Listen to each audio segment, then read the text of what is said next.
धान की सीधी बुवाई एक ऐसी तकनीक है जिसमें धान की रोपाई न करके बीज को सीधे बो दिया जाता है।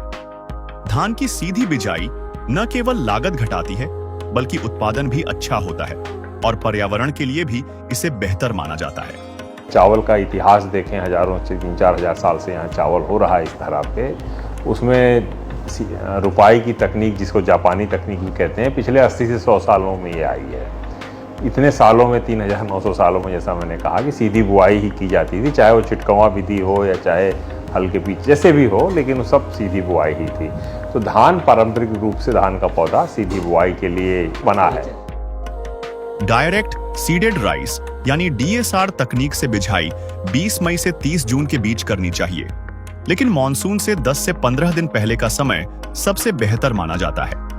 वाराणसी में स्थित अंतर्राष्ट्रीय चावल अनुसंधान संस्थान दक्षिण एशिया क्षेत्रीय केंद्र के वैज्ञानिकों ने इसे बेहद आसान भाषा में कुछ ऐसे बताया है।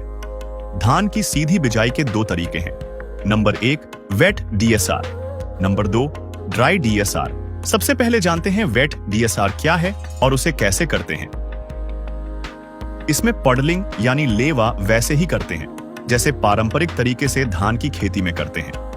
यह तरीका उन जगहों पर अपनाना चाहिए जहां पानी की कमी नहीं है। तरबतर तकनीक में गेहूं की कटाई के बाद खेत की गहरी जुताई करें, इसके बाद खेत की लेवलिंग करते हैं। बुवाई से 1 हफ्ते पहले खेत में पानी लगाइए। जमीन तर हो जाने के बाद खेत की जुताई 2 से 3 बार करें। इसके बाद फिर से खेत की लेजर से लेवलिंग कर देते हैं। फिर पाटा चलाना चाहिए ताकि मिट्टी अच्छी तरह से दब जाए। ऐसा करने से नमी लंबे वक्त तक बनी रहती है। किसी भी ड्रिल से आप बिजाई करने के बाद खेत में दोबारा से पाटा लगा दीजिए, मतलब उसे बराबर कर दीजिए। मुमकिन हो तो इस विधि में बुवाई आप शाम के समय करें, जिससे कि नमी का कम से कम नुकसान हो। सीधी बिजाई में प्रति एकड़ 8 किलोग्राम बीज ही डालें। संकर धान या हाइब्रिड बीज 6 से 8 किलोग्राम प्रति एकड़ में करें। इस दौरान इस बात का ध्यान रखें कि बीज को 2 से 3 सेंटीमीटर गहराई में ही डालें, इससे ज्यादा न हो। बोते समय हमें यह ध्यान रखना है कि बीज की गहराई 2 से 3 सेंटीमीटर ही रहनी चाहिए, इससे ज्यादा गहराई ना हो। यदि हम पानी की सिंचाई करके हम बोते हैं तो ये 7-8 दिन के अंदर जमा हो करके आ जाता है। बुवाई के बाद पहली सिंचाई 15 से 21 दिनों के बाद तक की जा सकती है। यह गर्मी और गर्म हवाओं के चलने की गति पर निर्भर करता है। इस विधि में बिजाई के 1 हफ्ते में अंकुरण आ जाता है। अब बात करते हैं ड्राई विधि की। इस विधि में खेत की जुताई करने के बाद लेजर चलाते हैं और उसके बाद ड्रिल से धान की बिजाई कर दी जाती है। इसके बाद हम खेत में पानी लगाते हैं। पानी लगाने के बाद उसमें अंकुरण थोड़ा जल्दी, मतलब 4 से 5 दिनों में ही आ जाता है। इसमें हमें यह ध्यान रखना चाहिए कि बीज की गहराई तरबतर तकनीक के मुकाबले कम रखनी चाहिए। तो जब सूखे खेत में करते हैं तो उस वक्त भी आपको ये देखना होगा कि आप जो उसकी गहराई रखें वो भी कम ही रखें, क्योंकि उसके बाद फिर पुनः आप पानी लगाएंगे तो पानी के फोर्स के साथ बीज नीचे चला जाता है, जिससे जमाव प्रभावित हो सकता है। तो उस वक्त भी कम से कम 5 सेंटीमीटर से ज्यादा गहराई बीज पर ना रखें। इस विधि में बुवाई के दिन ही सिंचाई की जाती है और अगली सिंचाई 4 से 5 दिनों के अंतराल पर करनी पड़ती है।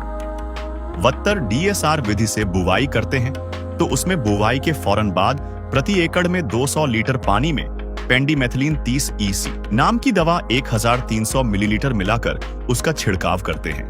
इसके छिड़काव से खरपतवार निकलने से पहले ही मर जाते हैं। इसी तरह अगर पानी बुवाई के बाद लगाते हैं, यानी ड्राई विधि तकनीक में बुवाई के 2 दिनों के बाद जैसे ही खेत में चलने लायक नमी हो जाए, उसमें हमें पेंडिमेथिलीन दवा का छिड़काव कर लेना चाहिए। इन दोनों विधियों में स्क्रीन पर दिख रही दूसरी दवाओं का भी आप दिए गए सुझाव के हिसाब से छिड़काव कर सकते हैं। यहाँ आपके लिए यह जानना जरूरी है कि दोनों विधियों में क्या फर्क है।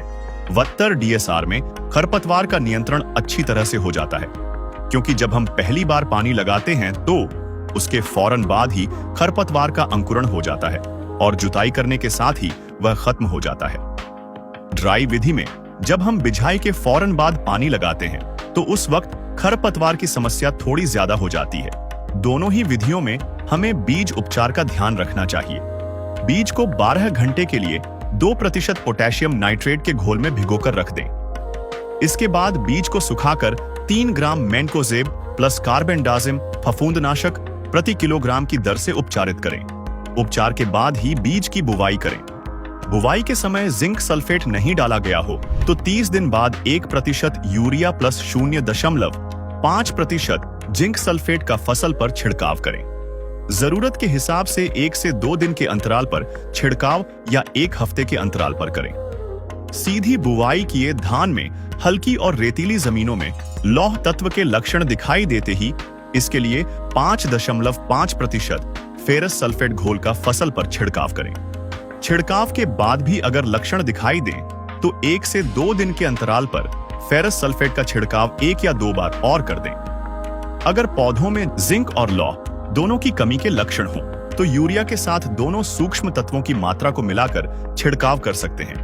डीएसआर विधि से खेती के कई फायदे हैं। इससे पानी की बचत करीब 35% तक हो जाती है। अगर हम सिंचाई ड्रिप इरिगेशन के जरिए करें तो यह बचत और ज्यादा हो सकती है। टेंशन नहीं है कि हमको आदमी करना है, लेबर करना है, ड्रिप के माध्यम से सारे न्यूट्रिएंट्स, सारे फर्टिलाइजर वगैरह दे देते हैं और इजी वे में पूरे फील्ड में जितनी दूर हमारा क्रॉप रहेगा डीएसआर का, ड्रिप इरिगेशन की व्यवस्था रहेगी, वहाँ तक सब पहुँच जाता है। जिस खेत से हमको 15 कुंटल मिलता था 20 कुंटल मिला है। अब उसको बेचेंगे तो हमको 5 कुंटल का ज़्यादा फायदा हुआ। उधर लेबर चार्ज भी कम लगा, सिंचाई भी कम करनी पड़ी, तो इससे हमारी लागत जब कम लगी तो हमको फायदा ही होगा। हम तो चाहते हैं हर किसान इसी ढंग से करे उसको, जिससे उनको फायदा हो, चार्ज कम लगे।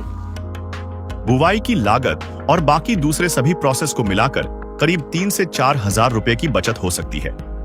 ग्रीन हाउस गैस उत्सर्जन में 30 से 35% की कमी आती है और फसल तैयार होने की अवधि 7 से 10 दिन कम हो जाती है, जिससे पराली प्रबंधन किसान और बेहतर तरीके से कर सकता है। न्यूज पोर्टली की यह जानकारी कैसी लगी कमेंट में बताना न भूलें। अगर आपका कोई और सवाल है तो कमेंट में पूछिए।